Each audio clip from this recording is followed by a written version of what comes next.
이 영상은 내용증명서 작성하기 제2편으로 내용증명서 작성 사례와 함께 시청자 여러분의 이해를 돕고자 합니다. 서울시 황 박사가 상담하면서 작성을 도와준 내용증명 우편 사례를 소개하겠습니다.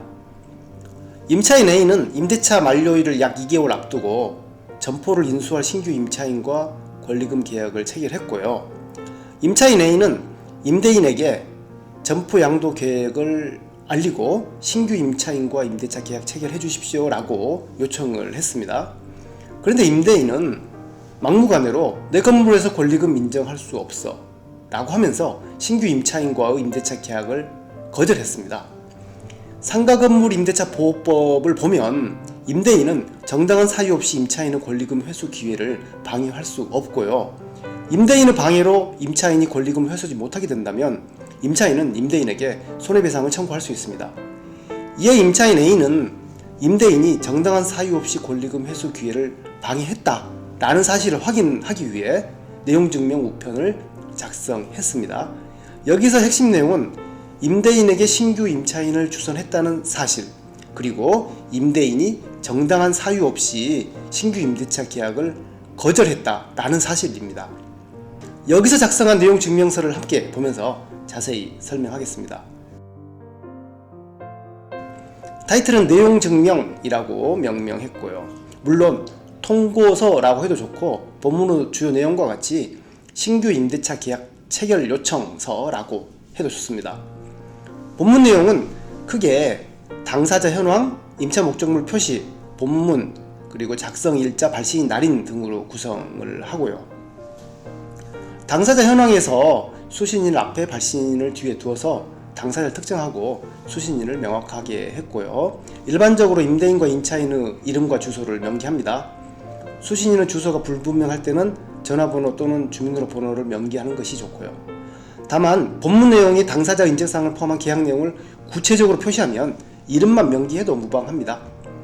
임대차 부동산은 임차한 임차물을 말하고 임차 목적물, 임차물 등이라고 써도 좋습니다.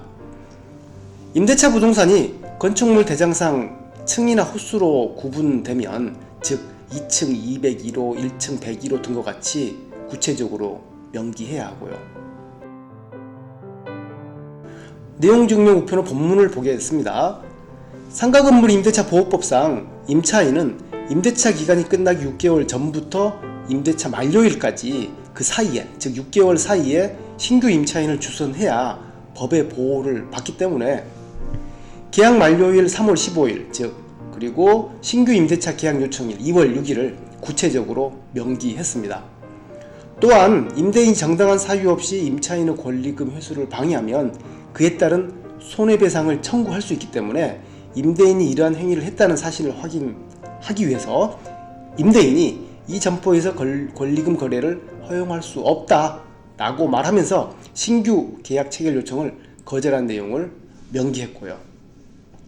그리고 발신인, 즉 임차인이죠. 본문 말미에 신규 임대차의 월세 조정에 적극 임하겠다 라고 기재함으로써 임대인의 의사를 충분히 반영하면서 긍정적으로 협의할 의사가 있다 라고 표현했고요.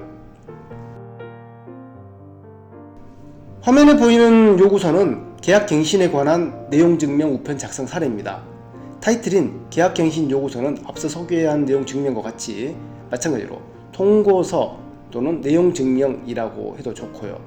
수신인과 발신인을 표기함으로써 당사자를 확인하고, 화면의 본문 1항은 기존 임대차 계약의 목적물, 그리고 당사자, 임차기간, 보증금과 월세 등 주요 내용을 기재함으로써 계약갱신 요구의 대상이 되는 임대차를 특정했습니다. 또한 본문 2항에서 계약갱신 요구합니다 라는 취지로 하면서 발신인의 의사를 명확히 밝혔고요. 마지막으로 본 내용증명을 작성한 일자와 발신인의 날인과 함께 마무리했습니다.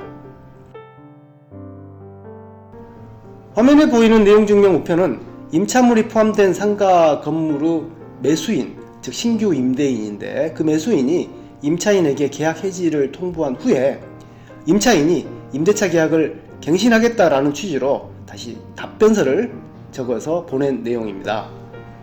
임대인은 임차인이 주택에서 민박업을 운영한다는 이유로 상가건물 임대차보호법의 적용을 받을 수 없다라고 주장하면서 상가건물 임대차 보호법상의 계약갱신 요구를 인정할 수 없다라고 이야기한 부분인데요.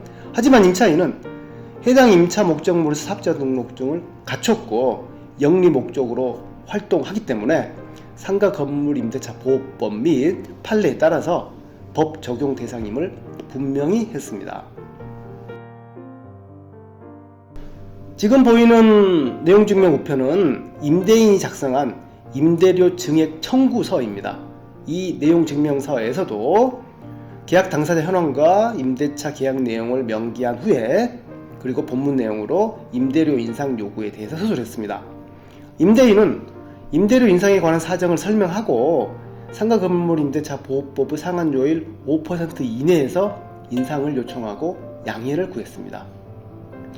이 영상에서는 황 박사가 상담하면서 직접 작성한 사례와 함께 내용증명 작성법에 대해서 알아보았습니다. 내용증명 우편을 작성하는 것이 특별하게 대단한 점은 없지만 막상 써보려고 하면 답답한 경우가 많습니다. 위 사례를 참고해서 필요할 때 적절하게 활용하시기 바랍니다. 감사합니다.